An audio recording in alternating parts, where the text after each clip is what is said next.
Un saludo muy especial, mi nombre es Marco Tulio Soto, soy abogado y comunicador social, pertenezco al Centro Zulia de la Universidad Nacional Abierta y estoy cursando este posgrado, esta especialidad en Derechos Humanos. En esta oportunidad vamos a conversar sobre lo relativo a varios tratados internacionales relacionados con los derechos de la mujer. Vamos a comenzar con la Convención sobre la eliminación de todas las formas de discriminación contra la mujer, que fue adoptado por la ONU en 1979. Este es un tratado internacional clave sobre los derechos de las mujeres y es considerado el más amplio en la búsqueda de la erradicación, de la eliminación, de la discriminación de género en todas sus manifestaciones. Podemos decir que tiene tres aspectos principales. El primero es la definición clave de discriminación. El tratado se encarga de conceptualizar la discriminación como cualquier distinción basada en el sexo que impida a las mujeres gozar de la igualdad de condiciones de derecho que los hombres. El segundo aspecto es las obligaciones que tienen todos los estados en promover leyes y prácticas que eliminen la discriminación. Promover, por ejemplo, condiciones igualitarias en educación, salud, empleo y participación política. El tercero el tercero de los aspectos tiene que ver con derechos específicos que establece este tratado, que abarca derechos reproductivos, seguridad social, protección contra la violencia y otros derechos que son específicos y que solamente pueden aplicarse a la mujer. Lo interesante de este tratado es que no solamente se queda en una declaración, sino que además tiene mecanismos de cumplimiento, tiene informes nacionales, tiene una cláusula sobre los informes nacionales de los estados parte que deben presentar ante el comité creado a tales fines en este convenio internacional, y en el protocolo facultativo se establece que los individuos pueden presentar quejas por violaciones de derechos humanos, lo que hace una ejecución directa de los derechos humanos que protege este convenio. Este convenio tiene una particularidad, y es que es uno de los más ratificados, uno de los convenios con más número de países que ha ratificado su contenido, llegando a la cifra de 189. El segundo convenio que vamos a tratar y que vamos a conversar es la Declaración sobre la Protección de la Mujer y el Niño en estado de emergencia o de conflicto armado. Este es un convenio adoptado en 1974 por la ONU y, como su nombre lo indica, protege las dos grandes categorías de niños y de mujeres cuando se está inmiscuido un estado o varios estados en un conflicto armado o en una emergencia nacional. Se hacen estas dos categorías, niños y mujeres, porque se considera que son aquellos más susceptibles de sufrir por una emergencia o en plena guerra, y se busca protegerlos como sujetos especiales. Se busca que ellos tengan una prohibición expresa de ejecutar actos inhumanos en contra de ellos, y se solicita que exista asistencia humanitaria directa a esos grupos. Es decir, cuando tenemos un conflicto armado o cuando tenemos una emergencia nacional, las políticas, los planes para abordarlas deben tener como prioridad atender primero los grupos de mujeres y los grupos de niños. Además, se establece que no se pueden suspender derechos humanos como la educación o la salud reproductiva o lo que tiene que ver con los derechos de la maternidad y la infancia, aun y cuando se encuentren estos países en conflictos armados o en emergencia. Además, se exige que la comunidad internacional juegue un rol compenetrado, un rol para proteger a estas categorías dentro de estos conflictos. El tercero de los convenios, que haremos un breve análisis, tiene que ver con la nacionalidad. Es la Convención sobre la nacionalidad de la mujer casada.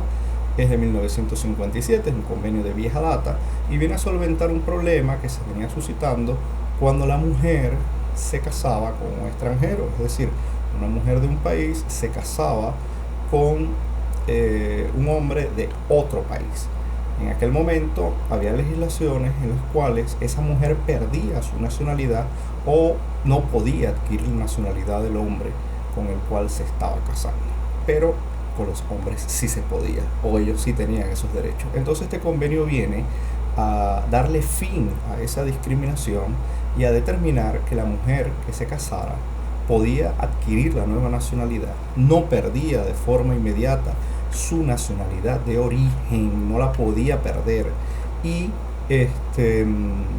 ella, si quería, mediante un procedimiento expedito, podía adquirir la nueva nacionalidad o mantener doble nacionalidad. Ese convenio vino a terminar esa discriminación que existía con respecto a la mujer y al hombre cuando se contraía matrimonio. Es uno de los principales convenios en materia de migración, es uno de los convenios que se adoptaron por la gran mayoría de los países, y es el que da pie, por ejemplo, a las solicitudes de residencia por matrimonio o de ciudadanía por matrimonio en varios de los países de nuestro hemisferio y del mundo en general.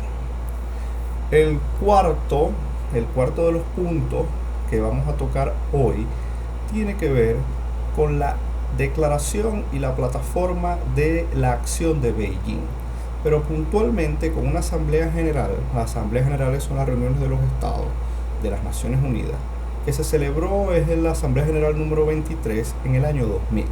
Y aquí se vino a estudiar lo que tuvo que ver con esas acciones de Beijing, que son un conjunto de acciones que se tomaron en materia de protección de los derechos de la mujer. El título de esta asamblea fue La mujer en el año 2000, igualdad de género, desarrollo y paz en el siglo XXI. ¿Qué se evaluó allí? Allí se evaluaron, por ejemplo, 12 áreas críticas que estaban en las acciones de Beijing: pobreza, educación, salud, violencia contra las mujeres, participación. Fueron las principales porque eran las que dentro de las acciones de Beijing se tomaron como más neurálgicas y aquellas que tenían que ser atendidas por los estados parte. Se destacaron los desafíos que existían en varios países con respecto a estos problemas, sobre todo en materia de pobreza, en materia de violencia. Se dictaron nuevas medidas y nuevas iniciativas, se adoptaron recomendaciones para acelerar la plataforma de acción de Beijing, y sobre todo en materia de salud, de educación, se implementaron nuevas políticas y además se instó a los países a dar un mayor presupuesto, unas mayores finanzas para abordar estos temas. Uno de los grandes desafíos y compromisos fue que los Estados miembros querían que esas instituciones financieras, a través de la sociedad civil, participaran de forma conjunta con los estados, con estas plataformas, y se le dieran, por ejemplo, incentivos fiscales, con el objeto de lograr que esas acciones tuvieran, algún efecto inmediato, mucho más rápido de lo que se estaba esperando. Este examen fue un reconocimiento de los logros que se habían dado, pero además fue una forma de darle importancia al tema y no dejarlo atrás, que no quedara como otras acciones que la ONU se había prometido para el nuevo milenio. La triada entonces de igualdad de género, para concluir y de forma reflexiva, desarrollo y paz están relacionadas. Si nosotros tenemos una cultura de mismas oportunidades para hombres y mujeres, vamos a lograr un desarrollo. Aquellos países donde estas brechas entre hombres y mujeres no existen o son pocas, tienen un mayor desarrollo económico, un mayor desarrollo cultural, menos problemas de violencia, y por lo tanto existe una mayor paz. En esos países donde no hay una brecha salarial entre hombres y mujeres, existe entonces, o donde la brecha salarial no es tan grande, existe entonces mayor oportunidad de desarrollo, mayor economía y mayor felicidad entonces para sus poblaciones. El desarrollo sostenible se hace atacando la pobreza. Atacamos la pobreza atacando esos problemas coyunturales como el de la violencia de género, por ejemplo, que hace tan difícil el día a día de las sociedades. Muchísimas gracias.